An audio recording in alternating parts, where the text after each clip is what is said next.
Hello, Kat. Hi, how are you? Happy New Year to you. I'm well. How are you? I feel, I feel as I often do at the start of the year, full of hope and new beginnings. And I feel quite tired and whiplashed by the Christmas period. We were just talking about that, weren't we, before we came on air? hmm Yeah. I for those of you who are listening, we are recording this the first week of January 2025, which is so bizarre to even say out loud, 2025. But here we are. And we were just talking about the holiday season and how I don't think either of us really are big fans. I think we're not big fans of the capitalism aspect. I can honestly say that the I love the mystery of the week of Christmas, like because it also coincides with winter solstice. And so I have a I engage in a great deal of like ritual around the holiday season. And also I have to balance the capitalistic me, stuff, Hmm. not just of my family, but just of this culture in general. Mm-hmm. And yeah. So I totally, oh, before I forget to say this, so I was having a conversation with a friend of mine. Um, we do this big Black Friday thing here. We have like Black Friday and You do you did have a one? great job of exporting it. Thanks ever so Yeah, much. you're welcome. Sorry about that. So we have Black Friday, Small Business Saturday, Cyber Monday, and then Giving Tuesday. It's so dumb. Of course, Giving Tuesdays at the end when you actually give to nonprofit organizations that are doing good When work. you've got no money left because you've We have no money left to. basically blasted it everywhere Right, else. but here was the conversation I was having with my friend because the sort of the uptight I'm a perfect progressive people were shaming people who shopped on Black Friday. And my friend was talking to me about how that's the only way she can afford to shop for Christmas, right? Right. That she has a really hard, she would love to not shop on Black Friday. Like she would love to not engage in that process. But it's the only way she can afford to have Christmas for her kids because she's a single mom of four, right? Like Mhm. those deals are just so good. It's I feel like we are constantly caught in a cycle of feeding the beast when we Yeah. really don't want to be caught in the cycle of feeding the beast. Yeah. And then we get shamed for not engaging in this perfect progressive view Right. of how we're Like, supposed to be in the world. It's yeah. I mean, cat it's a really nice thing, bananas. isn't it, to think that we would all eat organic vegetables and live much more in harmony with the land and so on. But when the price of raw ingredients is more than the ultra processed foods that are served up by the multinational conglomerates, it's no surprise. There was an article in our newspapers yesterday talking about the number of people who are now presenting to hospital with vitamin, mineral, and iron deficiencies because they're just not getting the right food in their diets. And going back to your friend, I I remember hearing a story. Um, we used to have, and I don't know whether they still exist. I mean, I'm assuming they do, but proceed with caution. It used to be the case that you'd sign up to these schemes and you'd pay like 10 to 20 quid throughout the year, and then you'd have a Christmas fund.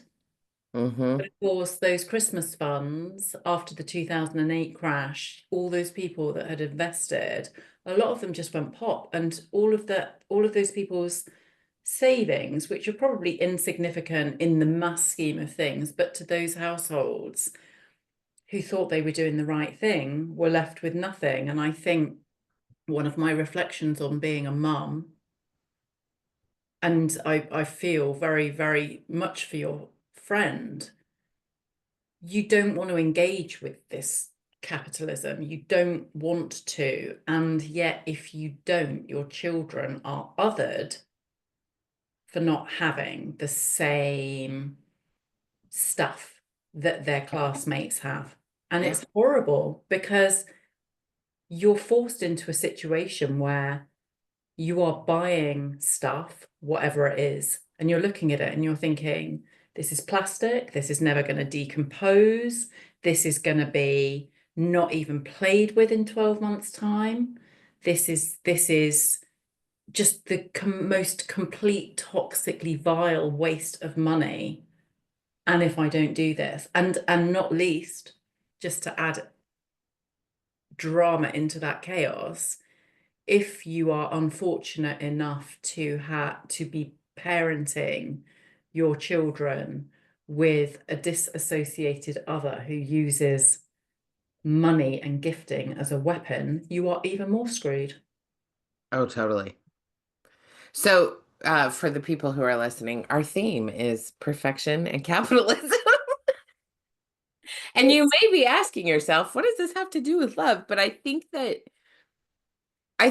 we have to start, because one of the things I've noticed, Kat, is like talking about capitalism is like it's become very sexy, right? Like it's the people are tossing about the word capitalism, like they talk about, they toss about the word colonization, right? Like it's or environmentalism or, you we get attached to these words, but like I've really been thinking a lot about the kids we had the kids got stuff for Christmas, right? Like, and they actually bought each other things because they've all been working. So they actually bought each other things for Christmas, which was kind of fun to watch. But they were like, "Wow, this is an awesome Christmas." And I'm like, "Do you want to know my favorite Christmas?" And they were like, "Sure, Mom." And I was like, "My favorite Christmas is when we did not have any money.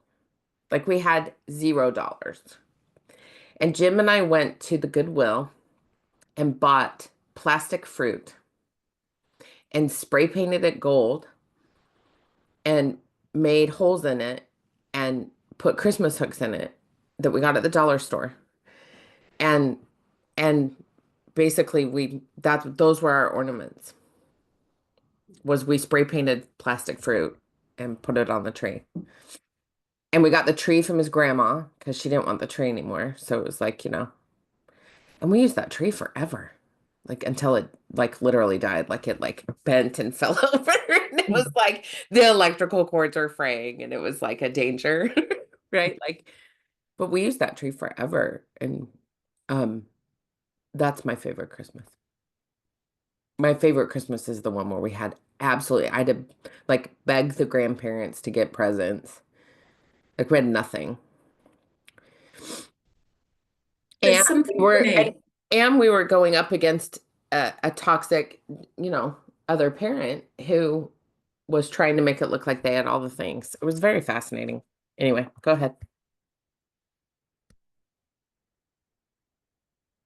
There's something for me. So look, I know that you and I, what is interesting about our conversations is that we don't share the same, we share some of the same spiritual beliefs, but we don't share all of the same spiritual beliefs. And so, but I was brought up in a house that went to church. Mhm. I personally stopped going to church when I was maybe 13 or so. Um, And of course, I know it's almost a trope that people of our age would look back on the past with rose-tinted glasses. But for me, there's something interesting about Christmases now and Christmases back in the 1980s. And of course, we didn't have the deluge of media, we didn't have the internet, we didn't have 101 cable channels, we didn't have the always onness of Christmas. So I recognize fully that I speak nostalgically about a more simple time. But for me, there's something that I want to just surface, which is I remember Christmas as being a holiday celebration where families came together in celebration and relaxation and kinship and spaciousness. Hmm. And spaciousness is the thing that I find myself reflecting on. There is no space Hmm. to take stock, be thankful, Hmm. be appreciative. If it's your vibe, reflect on the origin story of Christmas. If Hmm. it's not your vibe, you mentioned the winter solstice earlier, and Hmm. that was something that I paid attention to this year, the seasonality of the time of year, the shortest day, the idea that from here on in, slowly but surely, the days start lengthening again, um, and the light comes back The in. light comes in. Yeah. Um, but all of this really to say, we have lost spaciousness. We've lost time to think and time to be and time to love and cherish and appreciate what we have because we are continuously facing a tsunami of information that is telling us all about what we don't have. Yeah. Yeah. It's so, and how, and like I've been thinking about our last conversation, and I've also been thinking about like the the idea that what I keep hearing a lot right now is love thy neighbor as thyself, and like this whole idea of, well, and I'm like, how are we supposed to love our neighbors when we can't even, like, we don't even know how to love ourselves? Like, why? Like, I keep thinking this every time we pray it, and because I go to church. By the way, I wasn't raised in church, so this is like adulthood, middle-aged Missy going to church, right? This is not like how I was raised at all, and anyway, I keep thinking about like I think about this idea of we're supposed to how are we supposed to navigate this this complicated way of living now? Like, and it's so funny. I actually said to my daughter the other day, well, when I was your age, and I was like, oh my dear God, I can't, how have I become that age where I'm like, well, when I was your age, like, how, cat, have I become this person who's like reflecting back? Being 50 is weird, but like, how am I reflecting back to a time that I actually thought I didn't realize how good it was until I'm looking at my own kids and the pressures and the social media and like, and I'm sitting here and my own pressures, right? Like how you're supposed to be online and you're supposed to be running this business using social media and like feeding that capitalistic way of thinking. Like why how do we get past this? How do we live in this and allow ourselves to release the need to do it perfectly? How do we live in this space? I don't love this space at all. Like I don't love I as I was looking at our Christmas, I very much enjoyed our Christmas. It was lovely. The kids were happy, everybody was happy on that day. But as I was looking at it, I was like I was more excited about the mystery, the the solstice, the returning of the light, the I love the story of Mary. Like I love Mary. She's like my favorite, right? And I like think about being a mother, and it's a very much a time where I really reflect on what it means to be a mother, to mother myself and to mother other people and to mother the world and to be connected to the Mother Earth. And like I don't know, Kat, I don't know where I'm going with this, but I just really wonder, what the hell are we doing? What are we doing? What so as you were talking, I was thinking about the word perfectionism, and perfectionism at its root, in my view, is somebody else's idea of how something ought to be. Yes, yes, yes. And so if we want a perfect Christmas, somehow that means that we have to tick a whole bunch of boxes that we didn't necessarily like. We have to fulfill a tick list that isn't ours. You Yeah. know, to Ooh. what extent, right, do we actually have the time or the space to sit down and think, what would make me happy on this day, or what would make me happy on this, I don't know, we celebrate Christmas longer Right. here Yeah, in Boxing the Day and UK. everything. By the Mhm. way, I was pretty miffed actually, and this is just an aside, but I had emails on what is our Boxing Day, the 26th, Mhm. from an American software company about a ticket that I had raised the week before Christmas. And I'm like, you're supposed to be a global company, show some cultural awareness, Right. you know? Yeah. Don't, just because you're on doesn't anyway. So this kind of this perfectionism, like who are we pleasing when we think it's the right thing to do to tablescape and then take photographs of our dining table for Instagram, or Yeah. to present photos of the perfect Christmas for everybody to see on Instagram. Like, seriously, the only person that that's making happy is Mark Zuckerberg. Whoa. Yes, like you know how freeing, because so I went off social media this last year, like this last year, so spring of 2024, I went off social media. I didn't shut it down. I just went off, right? Like I was just like, okay, bye. And you know how freeing it was not to want, like, not to have this subconscious thought in my head that I needed to take pictures of everything to post. Yeah, It was so delightful, Kat.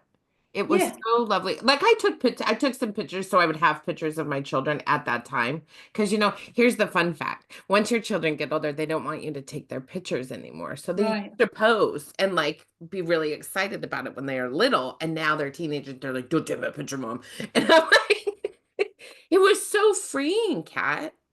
Like to not think, oh, I've got to take a picture of this spread that we've got, because right, we had like a adult charcuterie board, right? Like, because I love having adult Lunchables for food, like that last for weeks. And it was so freeing. I'm really glad you brought that up because I think there's just like, who are we doing this for? right. Are we doing it for Mark Zuckerberg or are we doing it for us? Yeah, and there's And are something we interesting in confused there, about the isn't fact that there? we're doing it for us? Like, how many people earnestly sit down and allow themselves the headroom to contemplate the festive period, whichever festive period it is, whether it's Diwali, whether it's Eid, whether it's Christmas, whether it's Thanksgiving, whichever one it is, right? How many people earnestly sit down and give themselves the space to say, and to themselves, what kind of day do I want to craft for myself and my loved ones? And I totally get as well, and that made me sad to read There's an increasing number of people under the age of 30 spending Christmas Day by themselves. That makes me very sad. Yeah. Although equally, I don't know the reasons why that would be. So, each to their own, and I respect other people's points of view. But how many of us sit down and think about the day and think, what will it take for me to curate and craft a day that sits in the heart of the people that I care about? And I know I'm riffing a tiny bit here from Priya Parker and her work on the art of gathering, but if you really take it back steps, that's your starting point, is how do I want to feel and how do I want my loved ones to feel? And let's design this around that. And I think that's really interesting because, well, my situation, Missy. I was with my two kids this Christmas, um, and it was the first of a very different kind of Christmas for us as a trio of, you know, uh, a new family dynamic. In the event, they didn't want that much. So I Yeah. have teenagers, I have 18 and 19-year-olds, and I see them, my daughter particularly, I see the kind of the TikTokification of consumerism, and I think she's probably growing out of it a little bit. But when it came down to brass tacks this Christmas, it wasn't the consumption that was the thing that they wanted. And there's something very freeing in being able to say to the people that you want to curate and craft an occasion for and with, what would you like to see? What would you like to feel? And I would wager that most people wouldn't start their reply to that question with, I want a massive, great big turkey, or I want the biggest Right. cake. Yeah. No, I No. I think that I think that there's something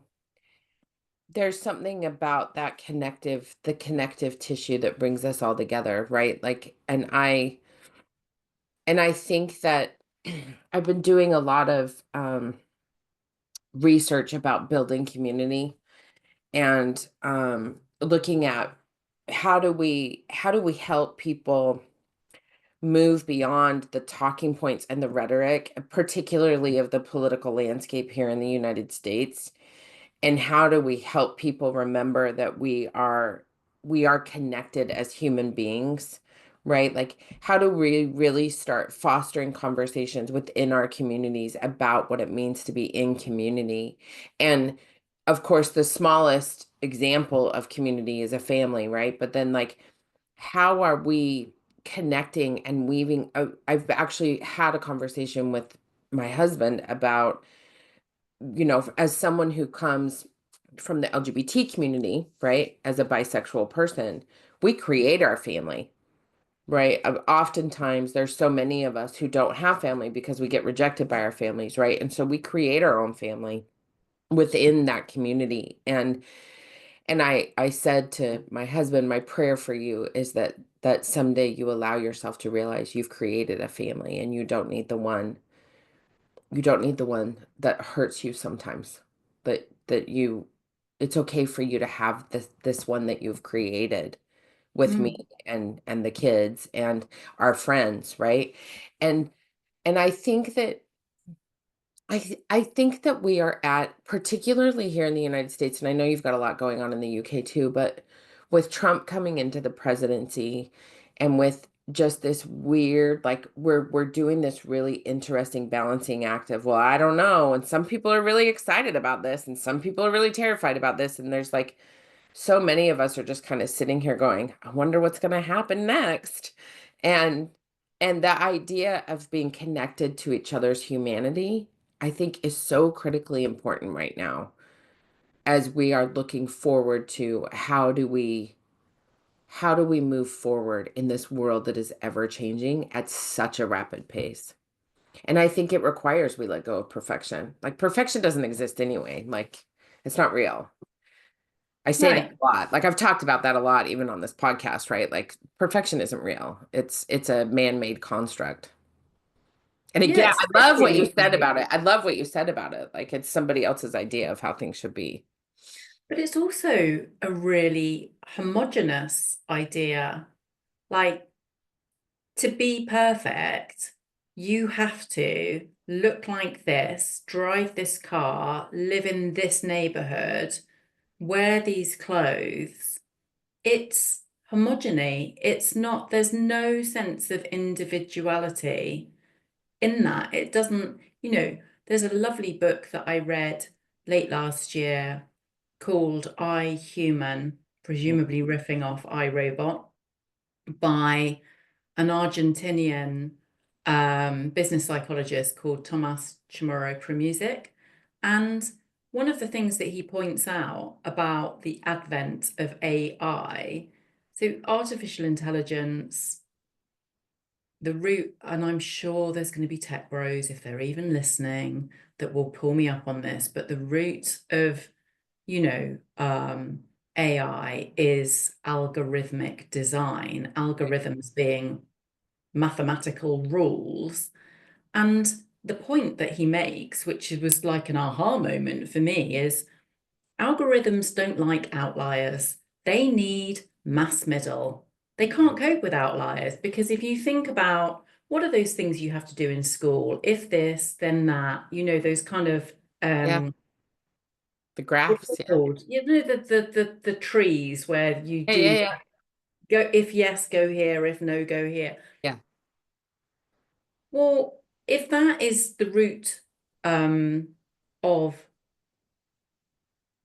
artificial intelligence, chatbots, etc., then it's obvious, isn't it, that the whole premise of it is working on assumptions that people like this will do things like that. Yeah. And when they don't, the system can't cope. And Mhm. so there's a vested interest to pull us all into mass homogeny. Yeah.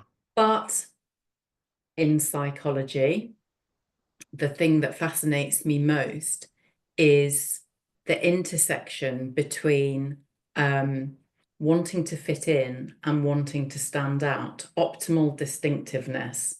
Right. So we're biological animals. We need to fit in with our pack. But we don't want to be the same as all the other lemmings. We want to be the lemming with the cowboy hat, or the lemming with the disco ball, or the lemming with the roller skates, or whatever, whatever. We need to have our sense of individuality also celebrated. And so I guess, and I think a lot of adolescent young person mental stress and anxiety absolutely exists because young people, in fact, all of us, but let's focus on younger people first and foremost, they don't feel seen or heard. Well, No, because they're in this crowd of crap. none of those algorithms want you to feel seen or heard because No. they just want you in that mass middle. No, and what you're reminding me of is this whole idea. We are naturally occurring things on this planet. We are not man-made, right? We are not AI. We're not a robot. We're not the shelf. We're not the wall. We are naturally, biologically occurring things on this planet. And that means we need biodiversity. We are diverse. We are not supposed to be homogenous. We are supposed to have our own, True. because you cannot continue a species if you don't have biodiversity. It doesn't work that way. And What, like, you know what? That's just blown my head off because in essence, and this is perhaps definitely other podcast conversations, in which case, and yes, you're absolutely right. Why have we been led to believe that a one size fits all pill will cure our anxiety, our depression, our menopause symptoms, our I have an answer. go? And the answer is you cannot control a population, you cannot own a population, you cannot kill a population if they don't believe that that is true. It's really simple. It goes all the way back to very simple white supremacy. You cannot control a population if they have their own thoughts and feelings. Mm. So you have to create homogeny, and you have to create this algorithm that says the only way you can be successful, pretty, loved, wanted, treasured, shared, liked is to do this thing. And And and it so, goes against everything we are as biological beings on this planet. and it is absolutely the playbook of the Putins, the Trumps, the Musks, But it's the becoming the playbook of our Jinpings. of people. Like, Yeah. people are believing that this is the way that it is. Mm. And like, my 14-year-old just asked, is going to try and make an argument in our family meeting today that he's got to be on Instagram. Oh, hell no. Sorry, buddy. No. I got burned with your sisters. It's not going to happen. Sorry, bud. There's no way I'm letting my 14-year-old boy on Instagram. No way. So perfectionism is the ultimate tool of controlling people. Amen. Yeah. And Mm. we do it with every reel, with every post, with every photo, with everything we are doing. We're presenting a perfect notion of who we are, when in reality we're just big gigantic messes. Mm.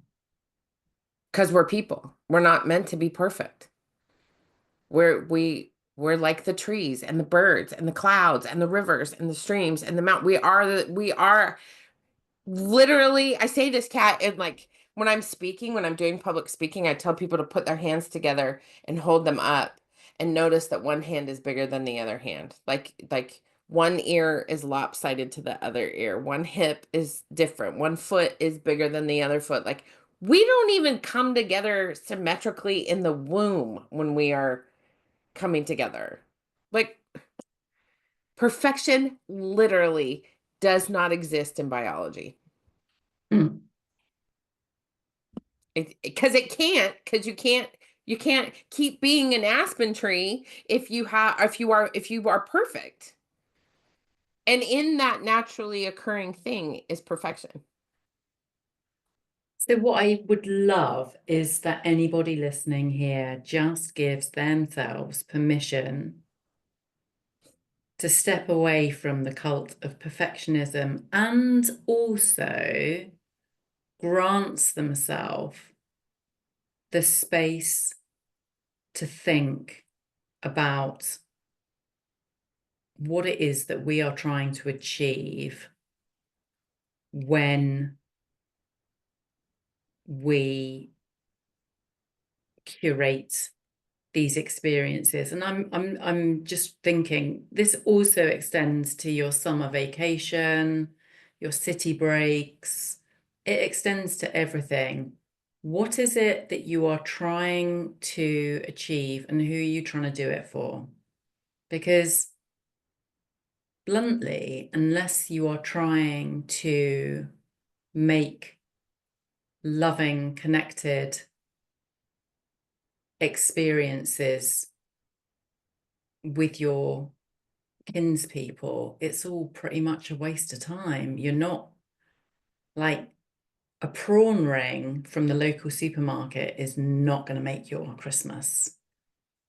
It's Mm-mm. just not, a Well, tiramisu or a trifle or I don't know what you guys eat over there at Christmas, but that's not going to make you happy. and I would encourage people who are listening to this to really think about, you know, what feels good. Right. Like, how does it feel to push and push and push? And how does it feel to just let go? I was terrified to get off of social media because I ran my whole life on social media, right? And I would Yeah. thought, oh, I'm gonna lose people, I'm gonna lose business, like I had all of the stories going, right, Kat? Yeah. And none of the bad things happened. And in fact, my kids even said to me, "You're so much calmer, mom, than you used to be." And my friends are like texting me and calling me on the phone. And they're like, "I haven't seen you in a while." I'm like, "No, I haven't been on there in a while." And they're like, "Oh, do you want to talk?" And they're like, I had a friend randomly call me while I was in Santa Fe doing my presentation a couple weeks ago. And we talked for an hour and a half. It was delightful. Like we hadn't talked in ages, right? And so I just want people who are listening to think about what would feel good to let go of. And what would feel good to just say, "Okay, enough. I'm done with this." Like how can you be the most imperfect form of yourself? Because that is what it means to be perfect, is to be totally and entirely imperfect. Because we're just people. Yeah, lovely. I love that. And imperfectionism equals uniqueness, which is to be celebrated. I Yeah. mean, that is just a lovely thought in and of itself. Yeah. It's really good. Like, like, yeah, if we were perfect, then we would all be like the Stepford wives. Whoa, scary. And Well, I'm sure it's a lot literally of, impossible. It's impossible to be perfect. We're not meant, it's like, but also, but also the patriarchy wants malleable, yeah, manipulable, homogeneous types yeah, because when people are controllable, that's how you assert control. I mean, yeah, look, this is the Putin playbook, isn't it? yeah. Make as you corrupt your country from within, make all other options look really unpalatable, just sow dissent Mm-hmm. so that people feel they've got no choices. Mm-hmm. It's good. Good talk, Kat. Good talk. Well, we'll have more soon, right? We will have more soon. It's going to be amazing. Thank you, darling. Thank you.